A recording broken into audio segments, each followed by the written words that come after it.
porte-parole de l'opposition officielle en matière de transport et de mobilité durable. Pourquoi? Bien parce que CDPQ Infra va annoncer cet avant-midi, c'est à 10h30 le point de presse, que la mise en service des antennes du REM vers Deux-Montagnes et L'Anse-à-Lorme, prévue le mois prochain, sera à nouveau repoussée. On apprend ça grâce à des informations d'Henri Ouellet-Vézina, publiées dans la presse ce matin. Du côté de Deux-Montagnes, ça devrait être inauguré en novembre prochain. Du côté de L'Anse-à-Lorme, ce sera seulement au printemps 2026. Et Monsef Déragi, en tant que député de Néligan, Néligan, c'est une circonscription où on retrouve notamment la future station du REM de Kirkland. Il doit en entendre parler tous les jours ou presque. Monsieur Déragi, bonjour. Oui, bonjour, M. Massourian. D'ailleurs, comment vont réagir, vous croyez, vos concitoyens? C'est une déception. Écoutez, c'est une déception parce que c'est le mot d'ordre. Les gens voient maintenant le REM passer de temps en temps. Ils sont contents et ils se sont adaptés par rapport à ce que cet automne, il va y avoir le début d'une solution d'aller au centre-ville en utilisant le REM.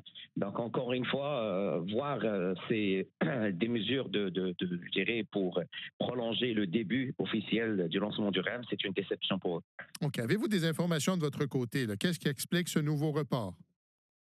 Non, écoutez, c'est vraiment comme vous, là, on le voit dans les médias et d'ailleurs, c'est quelque chose que je déplore et j'invite les gens de la Caisse de continuer à faire ce qu'ils ont fait au début. Au début, ils voulaient convaincre l'ensemble des gens de la communauté où on avait un interlocuteur qui venait assez régulièrement à l'Ouest. Il y avait une implication des élus, des conseils municipaux, nous-mêmes. Moi-même, j'ai organisé une rencontre dans mon bureau de comté. Là, maintenant, ça va pas aider les gens à avoir confiance dans les grands projets d'infrastructure. Ce retard, je dirais répétitif, sans donner des explications très claires, ça va juste encourager les gens à dire, écoutez, probablement un jour on va le voir et probablement un jour on va vivre ce que les gens de la rive sud vivent. Et ce n'est pas bon pour la fiabilité du réseau. On parle d'un projet, là. Écoutez, il faut rappeler que ça a été annoncé par le gouvernement libéral de Philippe Couillard. C'était au printemps 2016. Donc, au final, ça va avoir pris 10 ans. Qu'est-ce qui fait que c'est si long construire des infrastructures de cette nature, c'est-à-dire de transport collectif au Québec? C'est une très, très bonne question. Et d'ailleurs, j'espère qu'un jour, on va avoir la réponse à cette question. C'est un projet complexe. Oui, je comprends qu'il y avait des défis au niveau du tunnel à Mont-Royal, mais c'est quand même hallucinant voir autant de temps, autant de tests avec une technologie qui n'est pas nouvelle uniquement au Québec.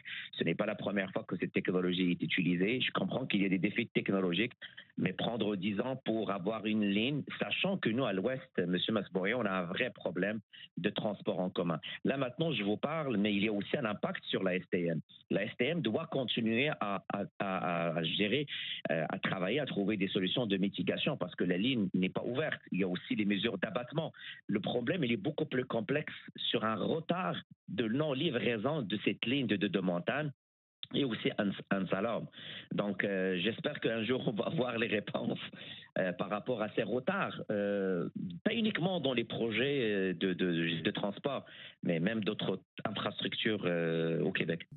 Monsef Déragi, député libéral de Néligan, oui. Il est le porte-parole de l'opposition officielle en matière de transport et de mobilité durable. Merci, M. Déragi. Bonne journée.